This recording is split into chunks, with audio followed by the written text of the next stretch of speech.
सर्वमंगलमांगल्ये शिवे सर्वार्थसाधिके शरण्ये त्र्यंबके गौरी नारायणे नमस्तुते. श्री महालक्ष्मीची व्रतकथा. श्री लक्ष्मीची कृपा आपल्यावर व्हावी, तिने आपल्या घरात सतत वास करावा, पैसा शांती समाधान घरात नांदावे म्हणून श्री महालक्ष्मीचे व्रत करतात. हे व्रत केल्याने मनातल्या सर्व इच्छा पूर्ण होतात. महालक्ष्मीचे अनेक नावे अनेक रूपे आहेत. पार्वती, सिंधुकन्या, महालक्ष्मी, लक्ष्मी, राजलक्ष्मी, गृहलक्ष्मी, सावित्री, राधिका, रासेश्वरी, चंद्रा, गिरिजा, पद्मा, मालती, सुशीला अशा विविध नावांनी श्री महालक्ष्मी ओळखली जाते. अशा या सर्वांभोवती असलेल्या श्री महालक्ष्मीची ध्यानी घ्यावी अशी ही कहाणी आहे. द्वापार युगातील आपल्या भारतातील सौराष्ट्र देशात घडलेली. तेथे एका राजा राज्य करीत होता. त्याचे भद्रशवा तो शूर होता, दयाळू होता, प्रजादक्ष होता. 4 वेद, 6 शास्त्रे, 18 पुराणे याचे ज्ञान त्याला होते. अशा त्या राजाच्या राणीचे नाव होते सूरजचंद्रिका. राणी रूपाने सुंदर होती, सुलक्षणी होती आणि पतिनिष्ठ होती. त्यांना एकूण 8 अपत्ये होती, 7 पुत्र आणि त्यानंतर झालेली एक कन्या. त्या राजा राणीने ते कन्येचे नाव शांबाला ठेवले होते. एकदा देवीच्या मनात आले, आपण राजाच्या राजप्रसादी राहावे, त्याने राजा आणखी सुखी होईल, प्रजेलाही तो आणखी सुख देईल. गरीबाकडे राहिले तर सगळ्या संपत्तीचा तो एकटाच उपभोग घेईल. म्हणून देवीने एका म्हातारीचे रूप घेतले, फाटकी वस्त्रे लायली, आधारासाठी काठी घेतली आणि काठी टेकत टेकत ती राणीच्या महालाच्या दाराशी आली. तिला पाहताच एक दासी पुढे आली. तिने म्हातारीला विचारले, कोण ग तू, कुठून आलीस, काय काम काढलंस, तुझं नाव काय, गाव काय, काय हवंय तुला?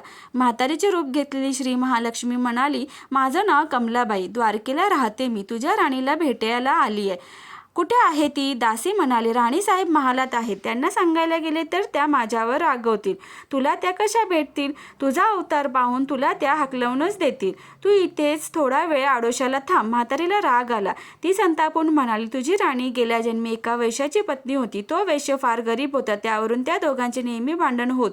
नवरा तिला मारहाण करी. या त्रासाला कंटाळून एक दिवस ती घर सोडून गेली आणि जंगलातच उपाशी तापाशी भटकू लागली. तिची ती अवस्था पाहून मला तिची दया आली. मी तिला ऐश्वर्य, सुख आणि संपत्ती देणाऱ्या श्री महालक्ष्मीची व्रताची माहिती सांगितली. त्याप्रमाणे तिने ते व्रत केले. तिच्या व्रताने महालक्ष्मी प्रसन्न झाली. तिचे दारिद्र्य संपले, तिचे घर संपत्ती समृद्धीने भरले, तिच्या जीवनात आनंद भरला. मृत्यूनंतर लक्ष्मी व्रत केल्यामुळे ती दोघे पती पत्नी लक्ष्मी लोकात वैभवात राहिले. या लक्ष्मी त्याच्या जन्मी राजकुळात झाला आहे. देवीच्या कृपेने ती आता राणीपदावर बसली आहे. म्हातारीचे बोलणे ऐकून दासीला मनात जिज्ञासा निर्माण झाली.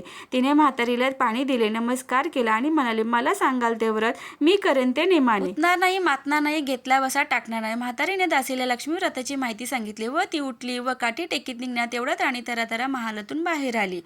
मग ती उठली व काठी टेकीत निघणार तेवढ्यात राणी तरातरा महालातून बाहेर आली. फाटक्या वस्त्रातील म्हातारीला पाहताच ती संतापली आणि उर्मटपणे म्हणाली, कोण ग तू थेरडे, इथे कशाला आलीस, जा इथून. तिने पुढे होऊन म्हातारीला घालवून दिले. ती म्हातारी म्हणजे प्रत्यक्ष महालक्ष्मीच होती हे राणीला कळले नाही.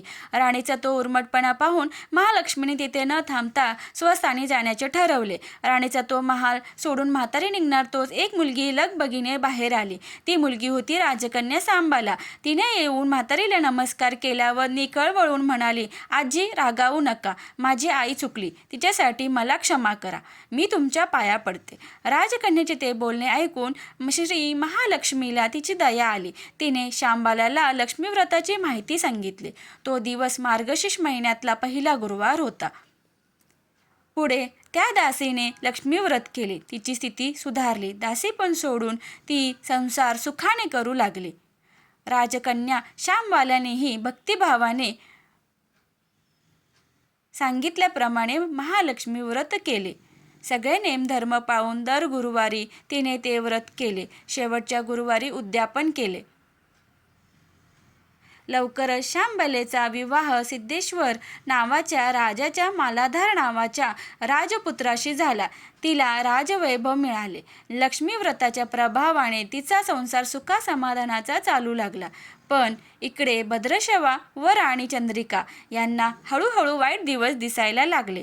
त्यांचे राज्य गेले. त्यांचे सगळे वैभव ऐश्वर्य लयाला गेले. चंद्रिका राणी होती ती स्थिती आता बदलली. अन्न पाण्यालाही ती महाग झाली. भद्रशवाला फार वाईट वाटे, पण तो तरी काय करणार. एक एक दिवस चिंतेने उगवत होता, तसाच मावळत होता. एक दिवस भद्रशवाला वाटले मुलीकडे जावे, तिला पाहावे आणि 4-8 दिवस तिच्याकडे राहावे. त्याप्रमाणे तो जावयाच्या राज्यात आला. चालून चालून तो खूप दमला होता, म्हणून थोडा वेळ विश्रांती घेण्यासाठी तो एका नदीच्या काठी बसला. राणीची दासी नदीवर येत होती. तिने भद्रशवाला ओळखले. दासी धावत महालात गेली. राजाला बातमी सांगितली. शांबालालाही ते समजले. शांबाला आणि मालाधाराने रथ पाठवून भद्रशवाला मोठ्या मान सन्मानाने राजवाड्यात आणले आणि त्याचा आदर सत्कार केला.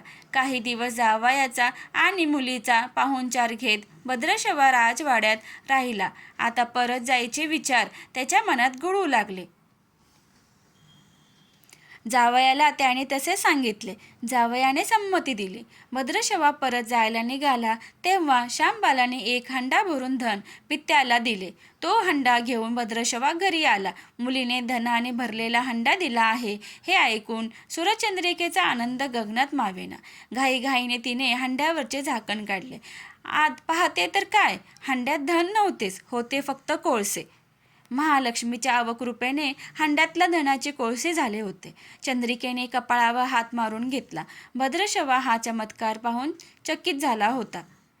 दुःखाचे दिवस संपत नव्हते. दारिद्र्याचे भोग सुटत नव्हते. सूरचंद्रिकेला एक एक दिवस काढताना जीव मेटाकुटीला येत होता. एक दिवस सूरचंद्रिकेच्या मनातही लेकीला भेटायला जायची इच्छा निर्माण झाली. त्याप्रमाणे ती लेकीच्या घरी जाण्यासाठी निघाली. तो दिवस मार्गशीर्ष महिन्यातला शेवटचा गुरुवार होता. सूरचंद्रिका लेकीच्या घरी पोहोचली तेव्हा शांबाला व्रताचे उद्यापन करीत होते. शांबालेने आईकडून ही लक्ष्मी व्रत करून घेतले. 4 दिवस मुलीकडे राहून सूरचंद्रिका परत आपल्या गावात आली. लक्ष्मी व्रत केल्यामुळे काही दिवसातच त्यांना त्यांचे पूर्वीचे वैभव परत मिळाले. राज्यप्राप्ती झाली. पुढे काही दिवसांनी आई वडिलांना भेटण्यासाठी म्हणून शांबाला माहेरी आली. पण बाप भेटायला गेला असताना त्याला शांबालेने कोळसा भरलेला हंडा तरी दिला होता, पण आपल्याला मात्र काहीच दिलं नाही हा राग राणीच्या मनात होता. त्यामुळे शांबालेचे व्हावे तसे स्वागत कुणी केले नाही. राणीने एक प्रकारे तिचा अपमानच केला होता. पण शांबालेचा आईचा राग आला नाही. ती पुन्हा आपल्या घरी जाण्यासाठी निघाली. निघताना तिने पूर्वी बापाला दिलेला हंडा परत घेतला. त्यात मीठ भरले व तो हंडा घेऊन ती आपल्या सासरी आली.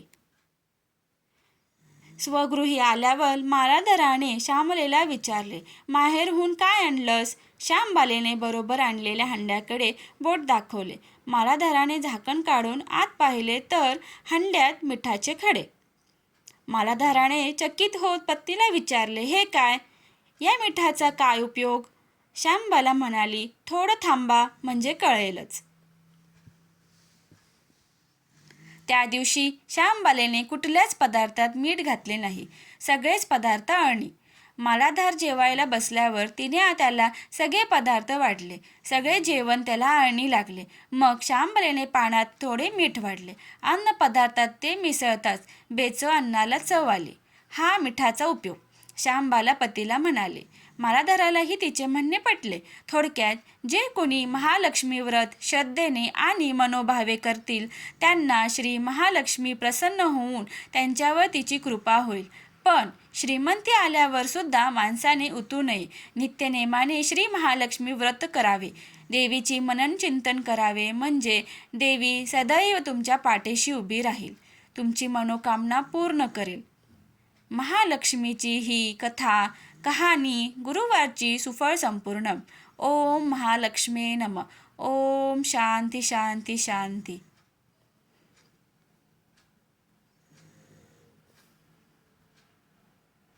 व्हिडिओ आवडल्यास व्हिडिओला सबस्क्राईब करायला विसरू नका. धन्यवाद.